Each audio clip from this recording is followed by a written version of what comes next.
You can listen to The Front on your smart speaker every morning. To hear the latest episode, just say, play the news from The Australian.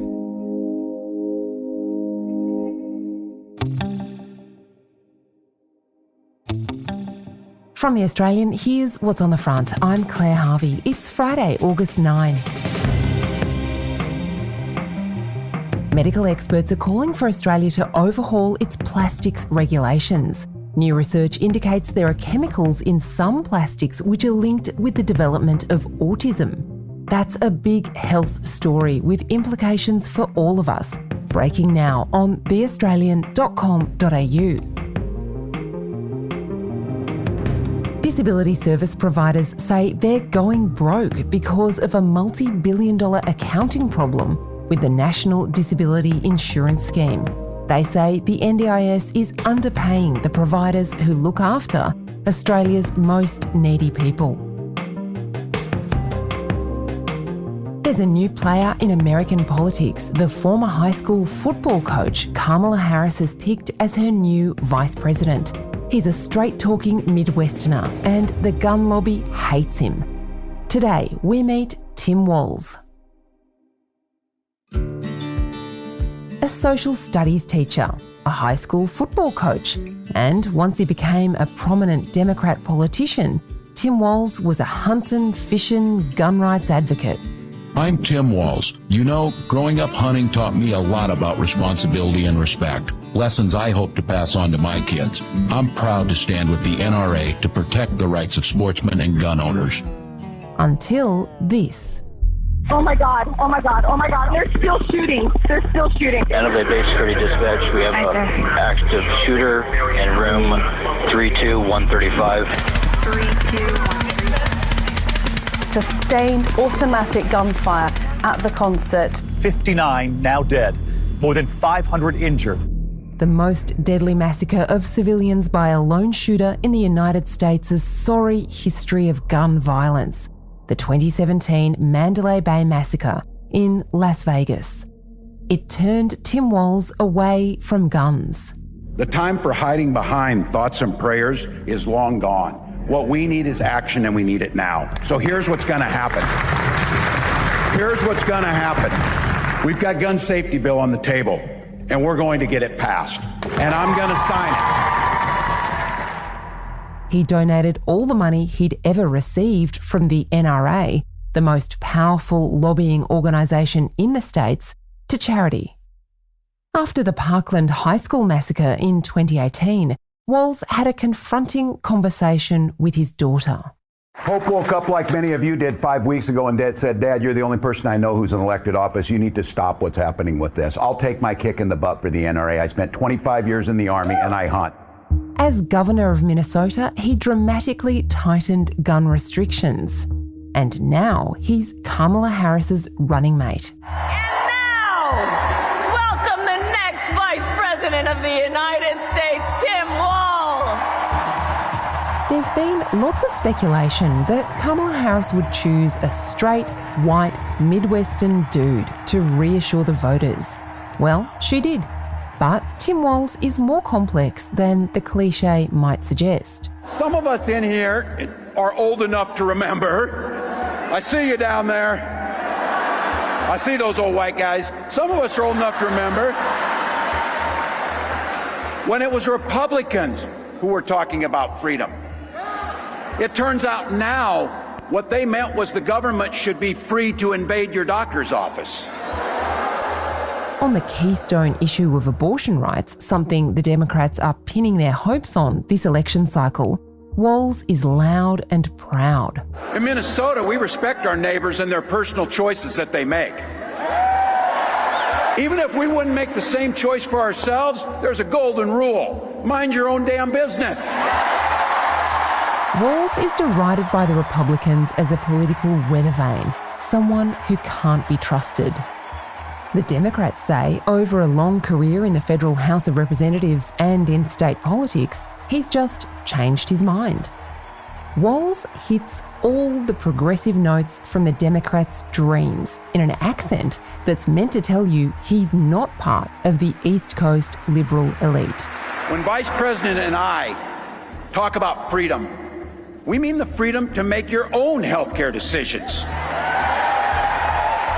And for our children to be free to go to school without worrying they'll be shot dead in their classrooms. By the way, as you heard, I was one of the best shots in Congress, but in Minnesota, we believe in the Second Amendment, but we also believe in common sense gun violence laws.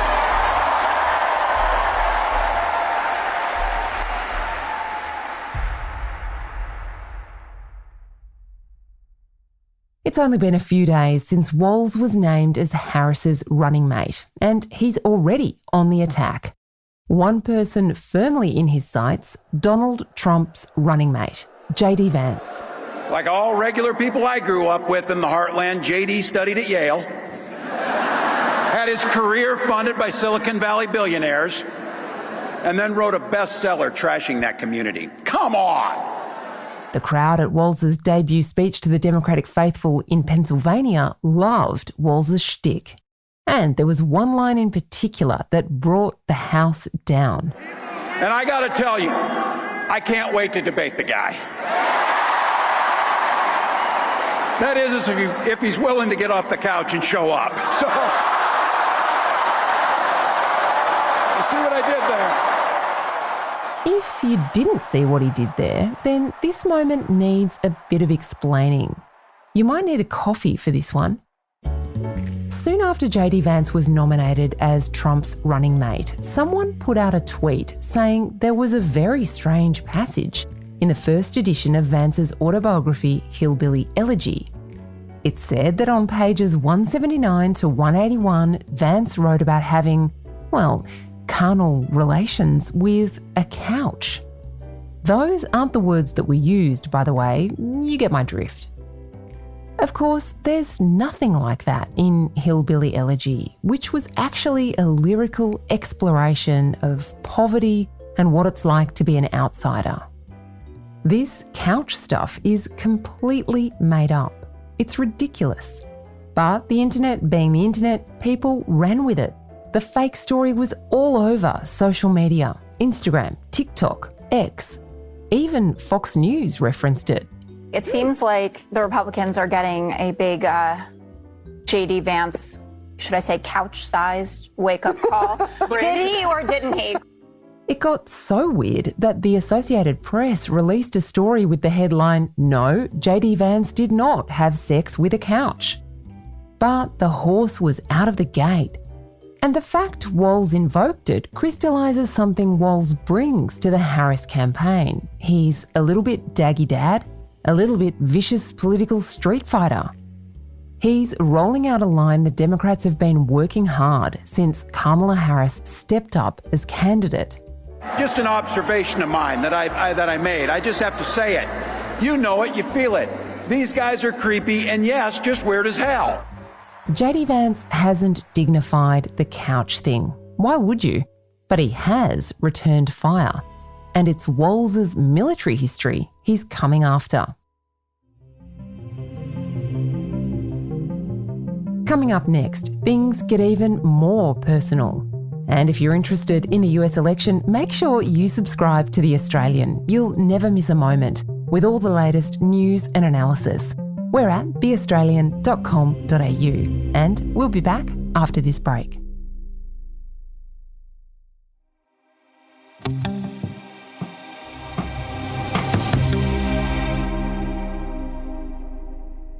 J.D. Vance is doing a press conference. He's talked about law enforcement, his policies, the usual campaign trail stuff.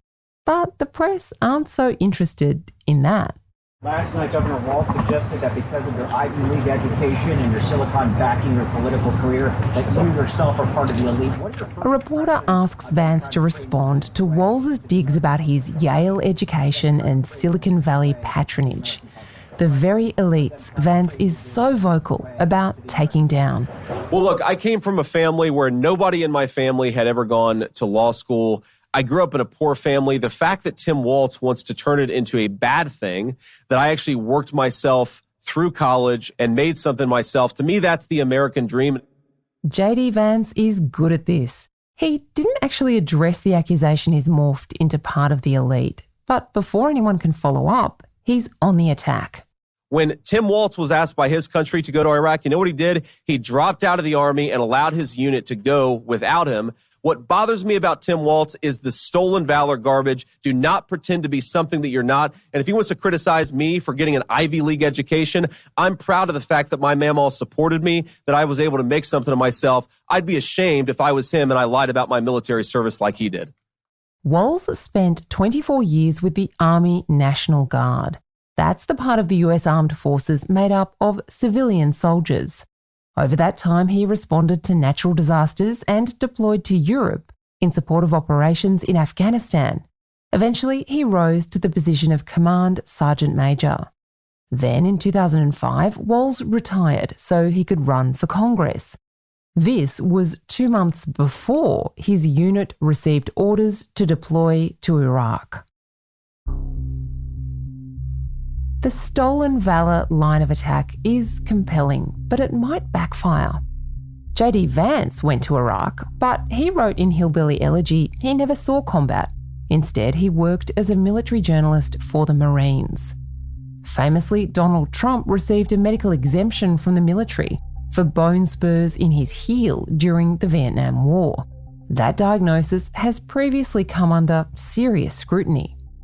But Walz's military history isn't the only thing from his past under the microscope. Here's a Republican ad from this week.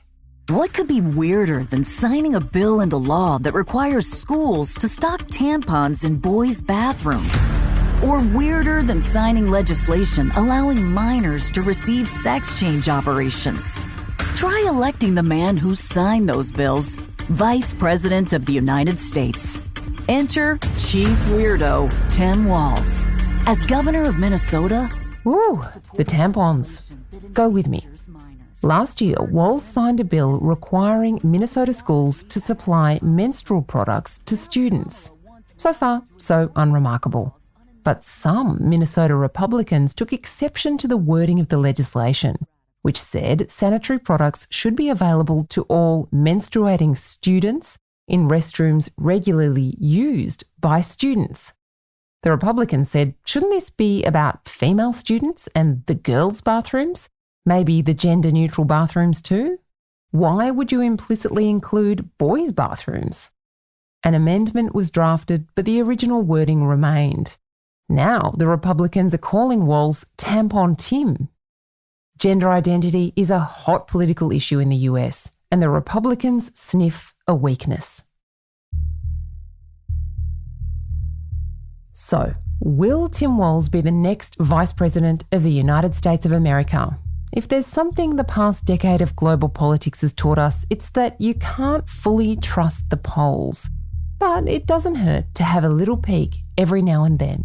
With Tim Walz on the Democratic ticket, it's still shaping up to be another razor-thin election. A new poll from PBS News, NPR, and Marist shows Kamala Harris with a 3-point lead over Donald Trump nationally. That's within the poll's margin of error. A number of recent polls indicate there's been a tipping point. For the first time, Kamala Harris is slightly ahead of Donald Trump. But there's a long way to go.